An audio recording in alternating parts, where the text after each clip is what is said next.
Cette semaine, j'aimerais vous raconter l'histoire de Noam. C'est un jeune élève de Yeshiva Ktana, c'est donc une école talmudique qui commence après la bar mitzvah. Et Noam a été un très bon élève au Talmud Torah. Il est heureux de rentrer enfin en Yeshiva Ktana.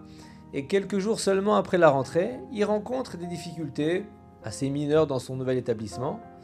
Après tout, c'est normal, l'environnement il est différent, il ne connaît pas ses nouveaux camarades, il ne connaît pas les professeurs, le cycle d'apprentissage est assez soutenu.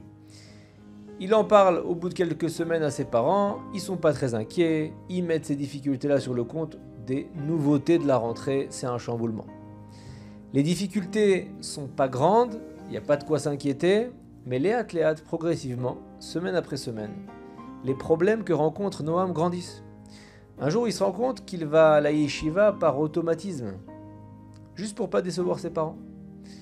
Noam, il a complètement perdu sa motivation d'étudier, et au bout de 6 mois, les difficultés du début sont transformées comme un véritable fossé entre lui et les autres élèves. Et un matin, Noam, toujours au lit, va être en retard. Sa mère lui dit « Noam, dépêche-toi, tu vas être en retard ». Mais Noam, cette fois, il refuse. Il dit « Désolé maman, j'ai bien réfléchi, je me lève pas ce matin, j'ai décidé de quitter la yeshiva ». Sa mère, elle est assez abasourdie, elle insiste, elle crie. Noam, il reste dans son lit, il explique à sa mère que la yeshiva, c'est pas fait pour lui. Là, ses parents sont désespérés, ils lui parlent. Ils s'entretiennent avec le directeur de l'école, mais rien n'y fait. Noam s'accroche à sa décision, il ne veut plus remettre les pieds à la yeshiva. Le lendemain, son père tente une autre approche. Il arrive dans sa chambre et il lui dit « Noam, surprise, j'ai trouvé une super yeshiva pour toi. Les professeurs sont attentionnés, c'est sans pression, les camarades sont sympas, ça te correspond à 100%. » Noam lui dit « Papa, je suis désolé, je veux plus. C'est pas fait pour moi la yeshiva. Il est temps que je travaille. Je veux passer à autre chose. Je suis traumatisé. » Là, les parents savent plus du tout quoi faire. Et sur recommandation de sa maman, Noam accepte de consulter un psychologue, mais ça l'aide pas non plus. Pendant quelques semaines, Noam reste chez lui. La plupart du temps, il est allongé dans son lit à écouter de la musique, à lire des bandes dessinées, à rien faire. Il a plus du tout d'emploi du temps. Et un jour, Noam va faire un peu de vélo pour se changer les idées et il voit une annonce en bas de chez lui qui dit « Recherche personne pour nettoyer ma maison pour Pessah ». La fête de Pessah approche, Noam il a envie de se faire un peu d'argent, il appelle le numéro et le lendemain il se rend chez la cliente et il nettoie la maison de fond en comble. La dame est satisfaite, Noam est content d'avoir gagné un peu d'argent et donc en rentrant chez lui il a une idée. Il décide de mettre des annonces dans son quartier pour nettoyer les maisons d'autres maisons pour Pessah. Et comme on est avant Pessah, beaucoup de monde cherche de l'aide pour faire le ménage, parce qu'il faut bien sûr éliminer toute trace de chametz, de levain dans les maisons, et donc il reçoit plein d'appels. Et voilà que Rav Stern, de la communauté chassidique de Vizhnitz, à Bnei Brak, une chassidoute, tombe sur l'annonce de Noam, et il en parle à sa femme, elle est d'accord, et il contacte le jeune homme. Dès le lendemain, Noam arrive sur Rav Stern, et le Rav se rend compte rapidement, avec toute son expérience, sa perspicacité, que le jeune homme était sans doute, il n'y a pas si longtemps, un étudiant en yeshiva qui a abandonné sa scolarité pour des raisons qu'il ne connaît pas. Le Rav en parle à sa femme, tous les deux décident d'être très particulièrement attentionnés envers lui. Quand Noam prend une pause, une boisson chaude et une part de gâteau l'attendent.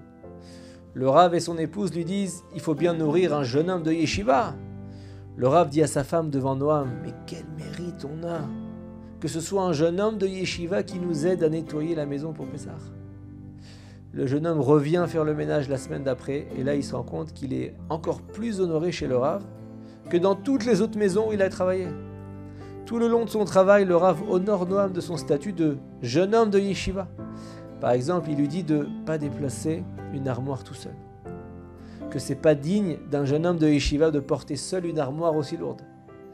Le Rav dit à Noam que c'est pas nécessaire de nettoyer les toilettes, car ils ne veulent pas demander cela à un étudiant de notre sainte Torah.